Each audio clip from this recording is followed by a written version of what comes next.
Hi, my name is Ken Guffey Miller, the USC Baseball Alumni Association, and we have a glimpse here of the future and the past of USC Baseball. We're talking today with Al Spaeter.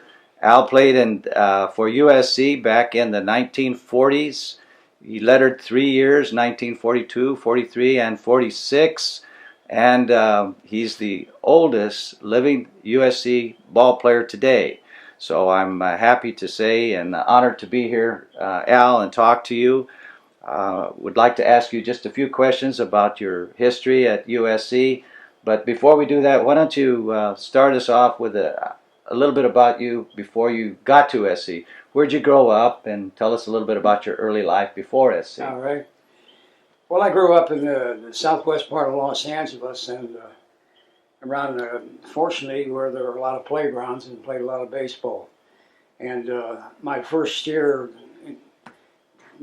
dealing with baseball, playing American Legion Baseball, and I went to Washington High School. And we played there in Washington High School, and we won the championship. Wow. And then something happened that wouldn't happen anyplace else. We won the championship, and then they stopped baseball that same year because there wasn't enough room for track and baseball at the same time. Yes. This was George Washington High School in Los Angeles. I transferred then to Fremont High School, and along with 5 or 6 other fellows, and we became the Fremont High School baseball team. Mm-hmm. And we went on and won the championship for 2 more years, city championship. And luckily enough, myself and my brother Bill, who later followed me, we both made all city in 1939 or 1940, and I got offered a scholarship to USC at that time, a 4-year scholarship. My brother came later. How did you happen to get interested in sports? Were you as a young boy? My dad played catch with us all the time when we were My dad played for my dad was handball champion on the Los Angeles Fire Department, and he was also the second baseman on the Los Angeles Fire Department baseball team. Yeah. And my dad was key to my whole, anything that happened to us, it was our dad. Okay. He made men out of us, he made good ball players out of us, and when we didn't finally reach the top or anything else, he told us how to go ahead and run. How did you happen to be thinking about the SC rather than another school? Well, I always looked towards USC. But we played at USC one day, and I happened to have a good year at USC. And then the year that I made all city, USC offered me a 4-year scholarship. So there wasn't much choice. I mean, I did have an opportunity with Stanford, and went up and took a look. I remembered that Stanford had beautiful ballparks. Yeah, they did. How were your grades? You had good grades? I had the grades for both of them, actually. Good. Yeah, I was just Phoebe in high school. Great. Yeah. On there. But that was the early part of it going up. In 1942, what was the enrollment at SC? Do you recall approximately, or what was the tuition? Something 10,000, 11,000, sometimes 11,000, something like that. I'm not positive. I can tell you that it was something like $10 or $11 a unit if you were paying your way to school at that time. But it was Howard Jones was a coach at USC. I remember in football, so he was a pretty well-known guy there, and so it's. Was SC a highly regarded baseball program at the time, or did you know much about it? They were just one of the bunch at that time. I think I think SC. Well, of course, I'm going to be prejudiced here. As we started moving players in from Fremont High School, we started getting some pretty good baseball.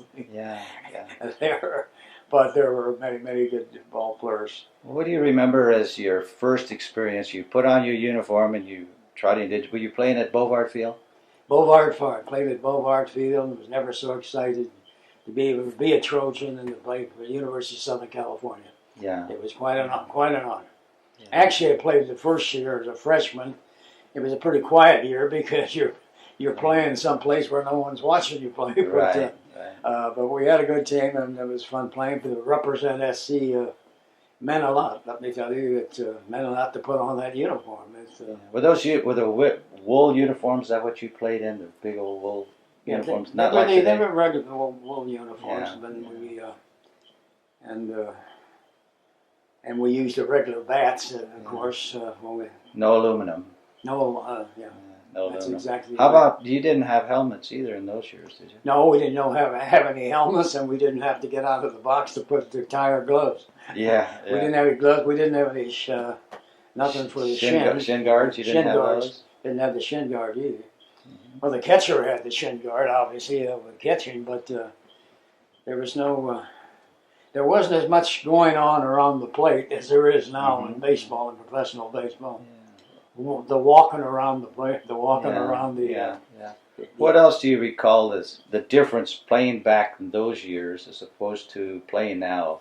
The pitchers, I guess, they tend to pitch longer rather than the having. pitchers now, I think, well, throw heavy heat. They throw a lot of heat out there right now. Yeah. You got a much bigger ball player for one thing. Mm-hmm. The biggest difference I'm seeing is the size of the ball players. One, and in pitching, the pitching is much better. Mm-hmm. It's these kids out there now that can really throw that ball, and it's the guys out there playing who can hit that ball a long ways, and they're good ball players and they're great athletes. That's bigger. That's the biggest difference I would say right now. And I remember when I was playing, at least it was still common that the pitchers would throw it to hitters. Did they throw at you guys after the? They were still common to be. You Yeah. always had. You always had a few hard noses out there. Yeah. I I remember if you hit the ball, the batter in front of you got a base hit or got a home run, you might as well expect you might as to be well knocked down. You're exactly right. Exactly right, Ken. You got back and got ready for it. Yeah. I just hope it didn't hit a spot that was too vital. Yeah. Well, you had a good high school career, and will you say you made All City in high school? Yeah, I made All City 2 years in high school. And that's probably why they were interested in you at SC. That's why they're, yeah, that's exactly right. 3 of us came in at the same time. There was a fellow named Jack Palmer who played with me throughout my junior high school, American Legion, and high school, and we were even officers in the World War II in Japan together. And Jack just recently died, and in fact I was with him just before he died, and it was very sad. Sure. And that was just last month. Well, how did you do at SC? You played 3 years. You lettered all 3 years? I lettered all. I played every inning of every game in 42, 43, and 46. Wow. Tell everybody why you skipped those 2 years in between. I guess in between, I was when the season ended in 43. I was elected captain of the team. The very next day, I went on active duty in the Navy, and that's why I was gone from that time. From that time until I came back from Japan in 1946, and I just got back in time from Japan in the 3rd week of registration at USC to get there and register. And that afternoon, I registered and joined the ball club, and I hadn't put on a glove in 3 years. And lucky enough, I guess because I had seniority, I'm back in there playing second base again. Let me ask you a question now. When you were at SC in 43, who was your coach? At coach at SC, my first year was Rod Dedeaux. That was his first year. In 1943. In 1942. He started out with Sam Barry as the head coach. We started out prior to the season started, but Sam was transferred went on active duty in the Navy also. And Rod took over, and he did a fine job, and we went on to win the championship for that year, and then and that was his first year, and again a championship. Rod set a tradition of a red wig, and I don't know that it started as early as when he first got there or not. He had a red wig? He had all of the sophomore players wear. Did he have a red wig when you were there? Do you recall? The hat, the head bit That all came after me. I'm Okay. sorry to say. Yeah, I wasn't in on the head bit, Okay. but I was on the head. He did a lot of joking with that fellow. He was a great jokester on the train. You know, we rode trains too. The first part of it. Mm-hmm. The latter part, we graduated to an airplane, and I think it was the final season there. Yeah. When I came back in '46, we were flying airplanes again. But I didn't have the opportunity to watch Rod walk down the aisle with a red hat on. No, If well, I did, I missed it. yeah, well, it was quite an experience. We had a couple of jokesters on the team, though, on the '42 team, and they were a couple of comedians. They could have made a living as comedians, and they were Bill and Bob White, 6'6" ball players, and they were something to see, something on the ball club, Yeah. something to be. But Rod could kid right along with him, right and left. He was one of the guys all the time. He, you know, we played with Rod also out of the USC there too. He, during the off season, sometime we played the playgrounds there where Rod lived and where Casey Stengel was always out at the ballpark, and we would play on Saturday games there, and so that kind of kept the team together there too during those years here. And like I say, he was just like a pal on the team and he went on to, as we seen in the future, he went on to become quite a great coach, and came up with a lot of great ball players at USC. Yeah. One of the things that a lot of the SC ball players love is the fact that a lot of scouts are in the stands. Do you have any experience or any knowledge of who was scouting in those years? I certainly do. Everybody knew about who was out there. Scouts. Babe Herman, the Pittsburgh Pirates, was always out there. One of the most interesting scouts, and I hate to say this one because it dates me so much, but Connie Mack, from the grand old man of baseball, actually came there and scouted us one day. And he, from the Philadelphia Athletics, he dressed just like you see pictures of him these days. And he had a scorecard in his hand and the whole works, and he would sit and watch the game. And he came and scouted it and finally signed our first baseman, Bruce Konopka, at that time. And that was the first year, 1942 again. And Bruce, that was the final act for Connie Mack, down before the final year. And he signed Bruce. Bruce played when the war ended. He came back, and Mack was gone then. But that was one scout you couldn't forget. Yeah, I can imagine. But they were all around there. They were all around. The New York Yankee scout was there, and Ernie, the Boston Red Sox scout, Ernie. Oh, he's forgetting his name now too, but Boston Red Sox definitely, and I shouldn't have forgotten his name because he signed my brother, and also asked to sign me just before I left to go overseas, and with the Red Sox. Well, let me ask you a question. Was that big tree still out in right field? Was it growing at the time you were there? The big tree behind first base? Yeah, that was right by there, and you had Old College. You had Old College, what they call on the right field line there. Yeah. Yeah. So we had an audience there from Old College down the right field line. Yeah. It's well. One of the interesting things about it is that many of us really had jobs. We played ball. We would play our league game, and some of the times we worked on the field there prior to the game and got the field and shape ourselves.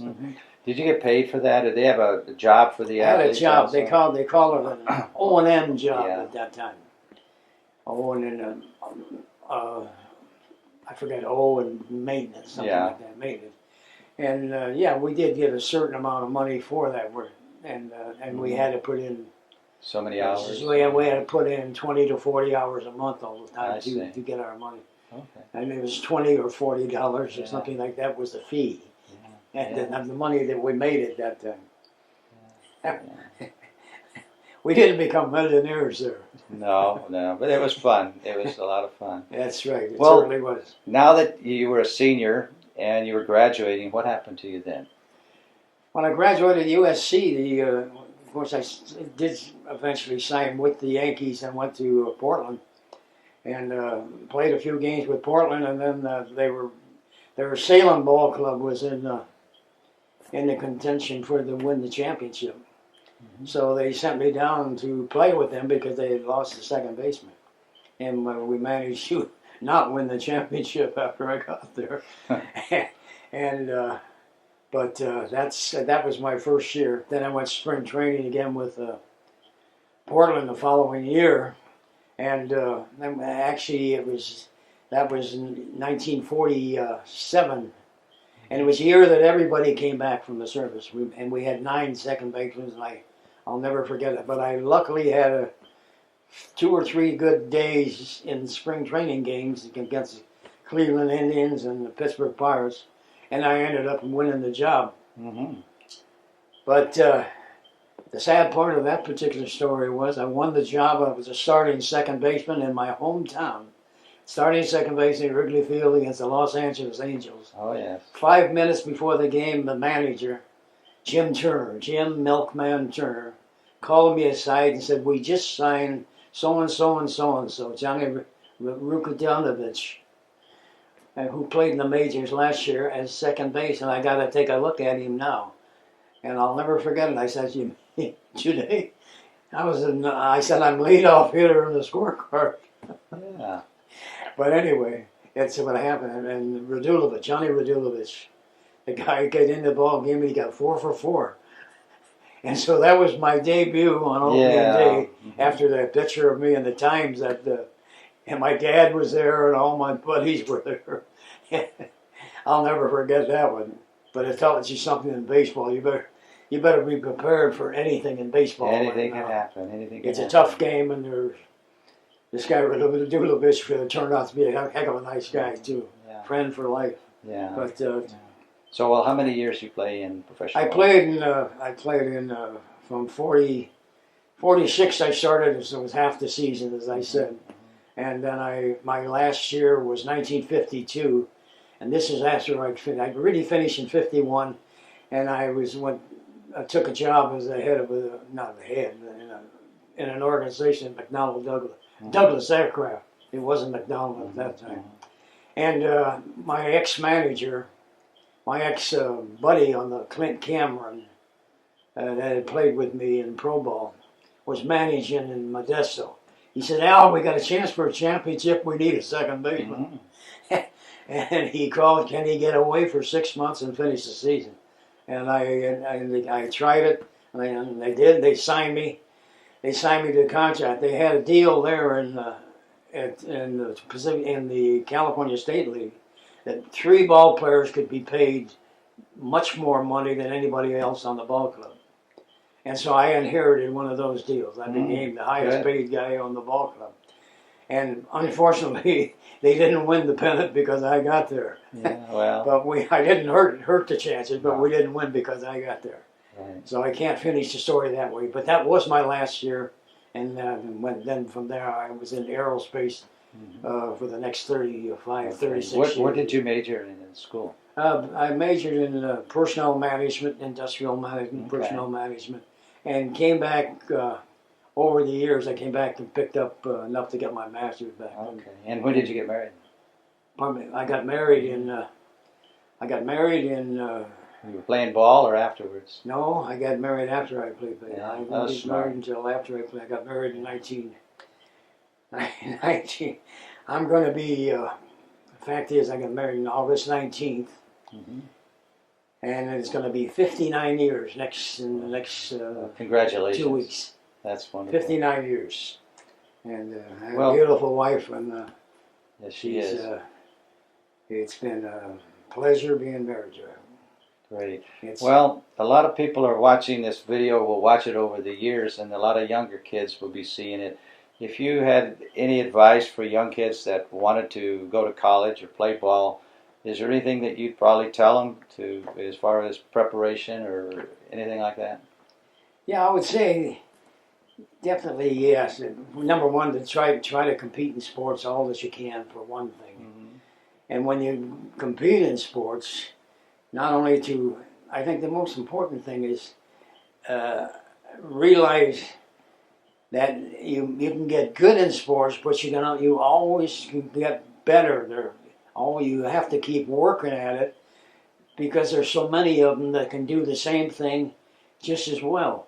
And then the one that's going to make out is the one that's not going to ride on his ability from last year or the year before or what he achieved so far, but to keep trying to achieve a little more from there on out. And then if you have the opportunity to get into school and go to school, don't just rely on your sports and what gets you there, but don't forget for 1 minute the fact is how lucky you are to be there, to be able to study and pick up all the education that you need, and to stay with it. Don't ride with it. Don't ride with your courses. Don't get in and don't coast and work hard at them. And when you play hard, but play fair, and don't try to fool anybody. Just try to.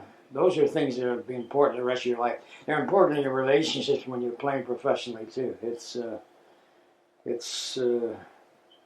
play as hard as you can, and when you have something to say, make sure it's something nice that you're saying about somebody. If you haven't got something nice to say about them, just be quiet about it. Good. Al, it's been a pleasure. Thank you very much, and fight on. It's my pleasure to be here to be with you. Thank you Al. very much. Thank you, Al.